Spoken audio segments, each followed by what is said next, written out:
Hello everybody, it's me when I did my again. update video about a month ago, I think, I asked everybody to ask me questions that you all want to know, because sometimes I do get questions in my inbox and stuff. So I thought, let me just ask you all to ask me some questions and I'll do a Q&A. So a Q&A. So this is the first Q&A, and I try to write down all the questions in the order I get it, but I kind of rearrange them a little bit depending on what you all ask me.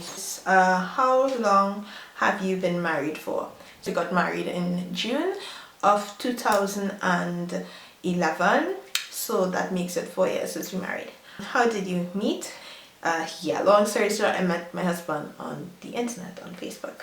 How old is your daughter? Our daughter, she would be 2 years in a month, so 2 years old in October. Why did I start YouTube? When I first moved to France after I got married, I started doing YouTube because I was really bored and lonely and don't know anybody here, and I was doing vlogs and this stuff, way of life and everything, and this is how I started YouTube. I stopped and now I'm doing YouTube again because, yeah, little, not really bored but lonely, but I do stuff, and you know, when you're not practicing doing things, you kind of lose it. I thought I'll give YouTube another try, and just to meet people and socialize and stuff, because I really miss doing YouTube from the time when I had stopped doing it. Yeah, so. And how many subscribers do you want to have by the end of the year? How many subscribers I want to have? If it's something reasonable, 7, I have a thing with 7, so at least it's 7,000 if so much, but right now I have about 535, so if I get 1,000 by the end of the year, that'll be like a really nice Christmas gift, or 1,700 would be perfect for a Christmas gift. So if you want to shock me out and like promote my channel and stuff, I would appreciate it. Because favorite YouTubers, when I first started watching YouTube, Thomas Adriana. I really love Thomas Adriana. She reminded me of my little sister. And I love Destiny Godly, Patricia Bright. It's just a lot, you know, Miss Aliyah J. I really love her makeup. And baby Dollface, Malibu Dollface. And he have 2 names. Yeah, right. He have 2 names. And like small YouTubers, I really love Gold Coast the Deputy. Because she personality just so cool. I don't know why, I really feel like you ever have people that on YouTube just kill you dead, that you're related to them. It have a lot of YouTubers that I love you all. I subscribe to over 1,000, so I really, there's a lot of people I love. So how long have you had your citizenship in France? And hope that isn't too gypsy of me. No, that is not too gypsy of you. I do not have citizenship in France. I have residency, so I have the right to work and live and do basically everything like a citizen, but I don't have the nationality or the citizenship status. I can ask for it if I want. I can apply for it, but Trinity to the bone. Yeah, so yes, as a Trini to the bone, and I love being a Trini. And if I see that living here and stuff, and or if over time I would think about it, but often I was like not a big deal as a Trini, and I like love being a Trini. Did you experience culture shock when you moved to France?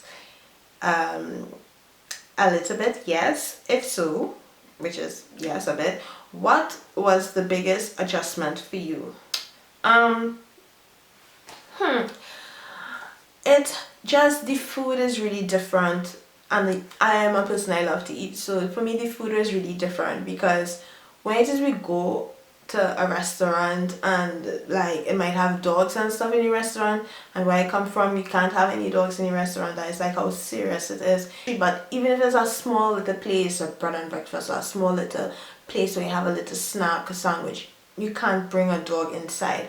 And here I see the dogs. This was a big shock for me, who love to sit down and eat in peace.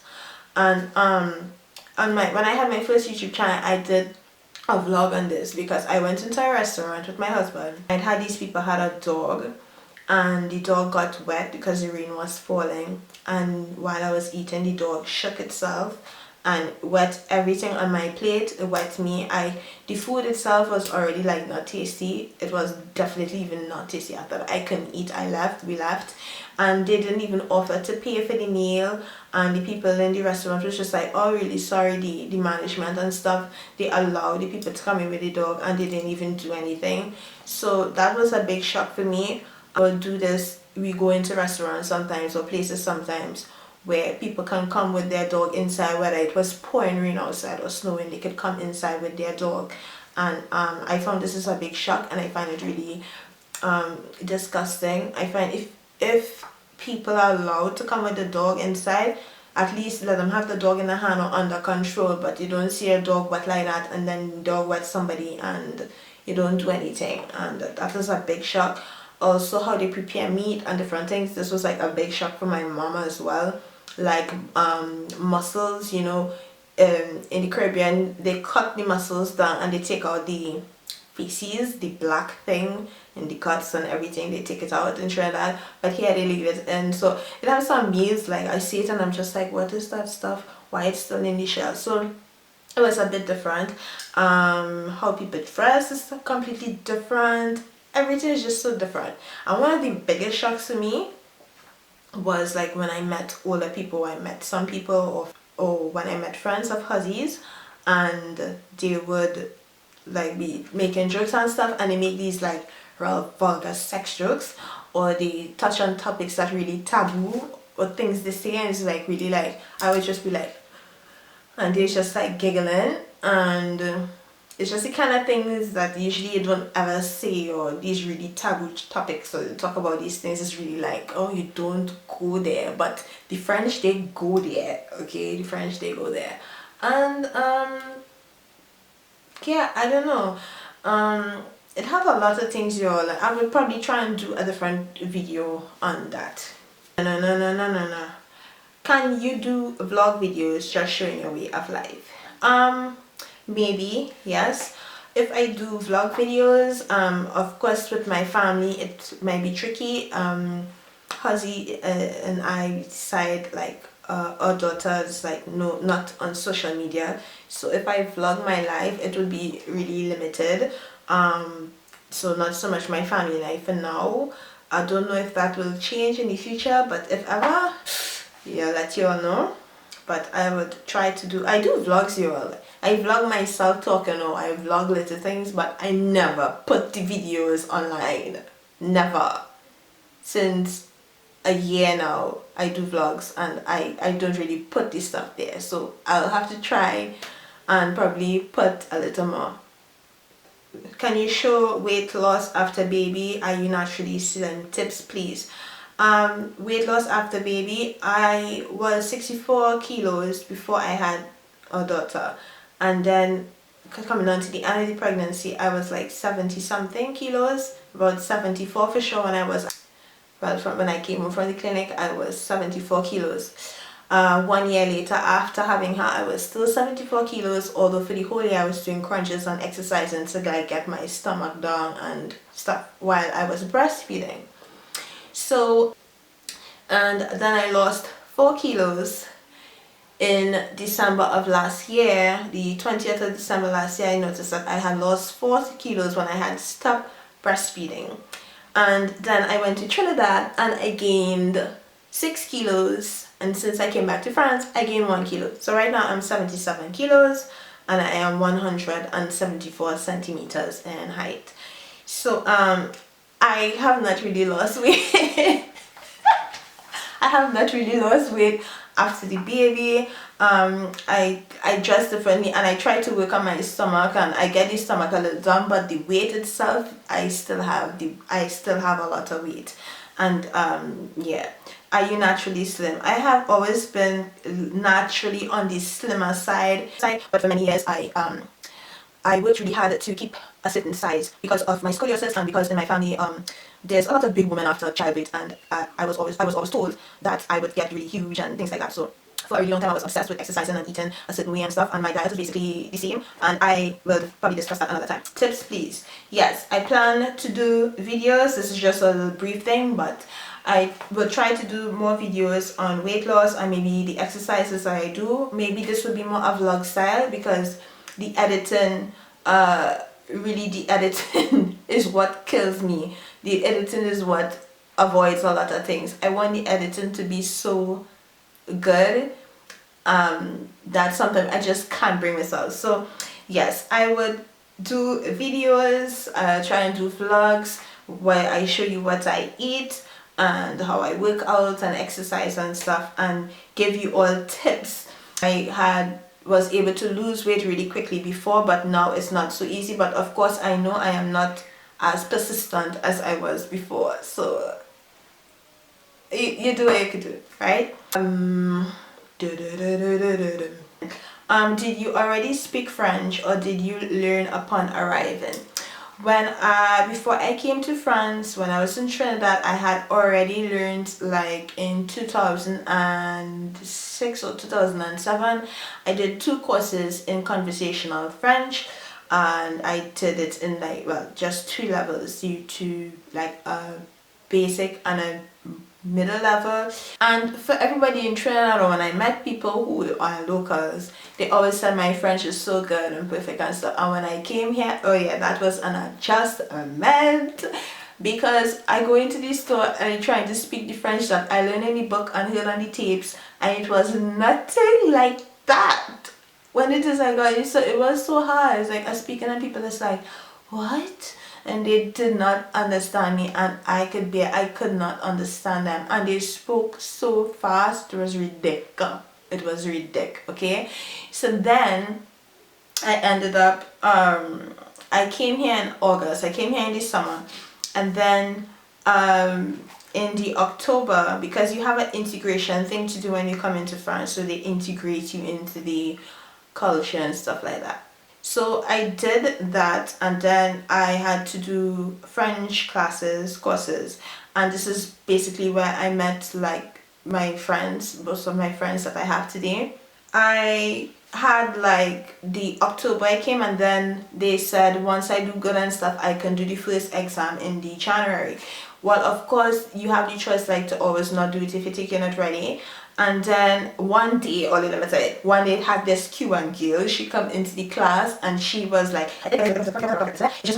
she was like speaking French like really, really fast. And of course she had the, the Spanish accent, but she understood everything so good, and I was like so green. I was like so jealous, like I wish I could speak like that, like so thing. But I mean, she made errors and stuff I didn't notice at the time, and she said the languages were really close, but she could not write in French. And I could write and read really good in French, but I just was too scared and tongue-tied to talk. So I told her, well, okay, I want to speak like you and you want to write like me. So you try and help me with my thing, and I help you because I want to be able to speak like you, okay? And me and you need to be like a da-da-da-da-da-da-da-da. I want to be like that too. So then she said she was going to write the exam in January, and she said, well, she wanted me to write the exam with her too. I was really cool because we were talking and stuff, because she liked my hair and she wanted me to do her hair and stuff like that. And it was really nice to meet somebody like from not the Caribbean, but yeah, along the lines from my side of the world. So I just was not getting better with the speaking part, and I started to push myself. So I spoke to the teachers after classes, and they would get angry at me because I would do my homework in class while everything was fresh in my head. And then when I went home, instead I did the homework, I was like studying, and everything that I learned, I was like memorizing words upon words upon words, like pages. We got a loads of homework. When you do French classes here earlier, it's not like no easy little thing. It's like they overload you with French, and they only speak French, they don't speak English. They try to explain it in a simple term in French, or they use hand signals and things. No English, no Anglais, pas d'anglais là. So I end up I told my husband, I said, husband, you need to talk like French with me in the house and thing, and I want to be able to think because the Cuban girl, she has used talk to she in French and thing in the house, so we needed to that so I could get better and thing. And I was like, I want to be able to speak it perfect in 2 months, and he was like, that possible, and he refused to speak to me in French. So I was just like practicing and going online and listening to things and reading, and then I started to go into these stores and I would ask people to talk to me, and I told them I'm trying to learn better French. You could talk to me for 10 minutes, and they would say yes. I did this when I went shopping, or I would just go randomly and say, sorry, I didn't come to buy anything, can I talk to you for 10 minutes? Right? So I did that, and then I made 1 or 2 friends like this, like from these stores, and then I would recite, and I would only speak to my husband in French. When I come home, I was like, Huzzy, no English. And he would speak to me in English, I would reply in French, and he couldn't take it anymore because my French was just like so bad, and I would translate Trinidadian phrases into French, but in French it translated to something else, which was not necessarily good. The October and then the January, the 5th of January, I think, or the first week in January, I did my exam and I got 99%. It was wonderful, but I really pushed, and yes, so I know the answer is kind of long, but yeah, because of things that people always ask, I make it detailed so that everybody get it full in the video. Yes, so bye.